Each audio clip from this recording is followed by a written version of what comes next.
कि लिखिन गाँव में सरस्वती मैया हम पूजवा करवैना सोराजी हम पूजनवा करवैना हम दर्शनवा करवैना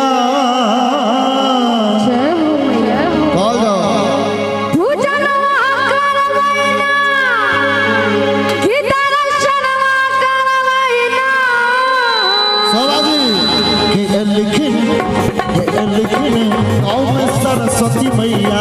हम पूजनवा करवैना सरस्वती मैया हम पूजनवा करवैना हम पूजनवा करवैना हम दर्शनवा करवैना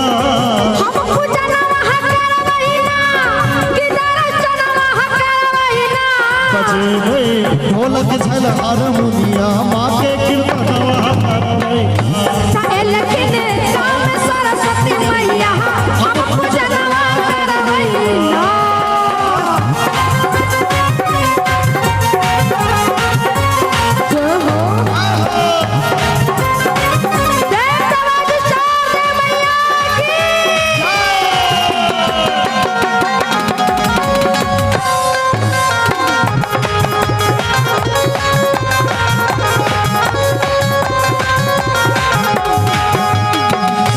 अधूरा ही जीवन कहानी करियो दया है माता ब्रह्मानी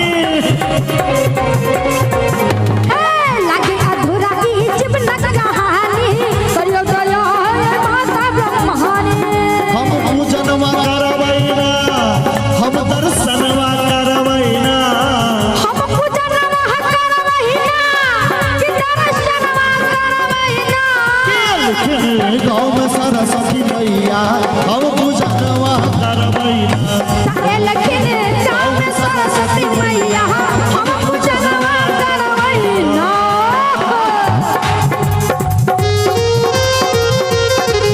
जय हो मैया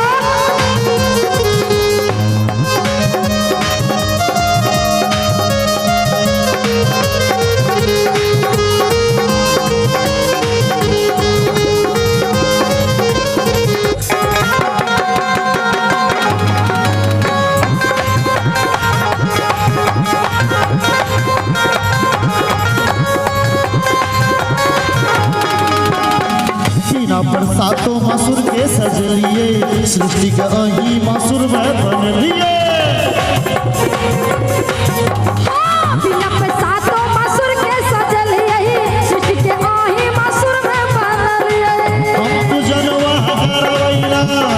हम दर्शनवा करवैना हम पूजनवा करवैना कि दर्शनवा करवैना गाँव में सरस्वती मैया हम पूजनवा करवैना गाँव में सरस्वती मैया हम पूजनवा करवैना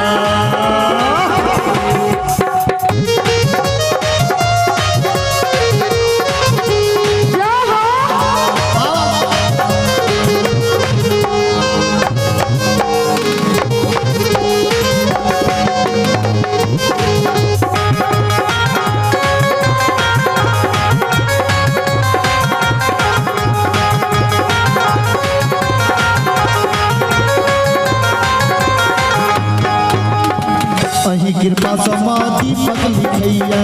अब शरण राम बाबू गवैया हे मां अही कृपा समाधि पक लिखैया अही कृपा से शोभा गवैया हम पूजनवा करवैना हम दर्शनवा करवैना हम पूजनवा करवैना दर्शनवा करवैना जो नीक लागल हुआ एबर दुनू हाथ भागा हम पूजनवा करवैना हम दर्शनवा करवैना हम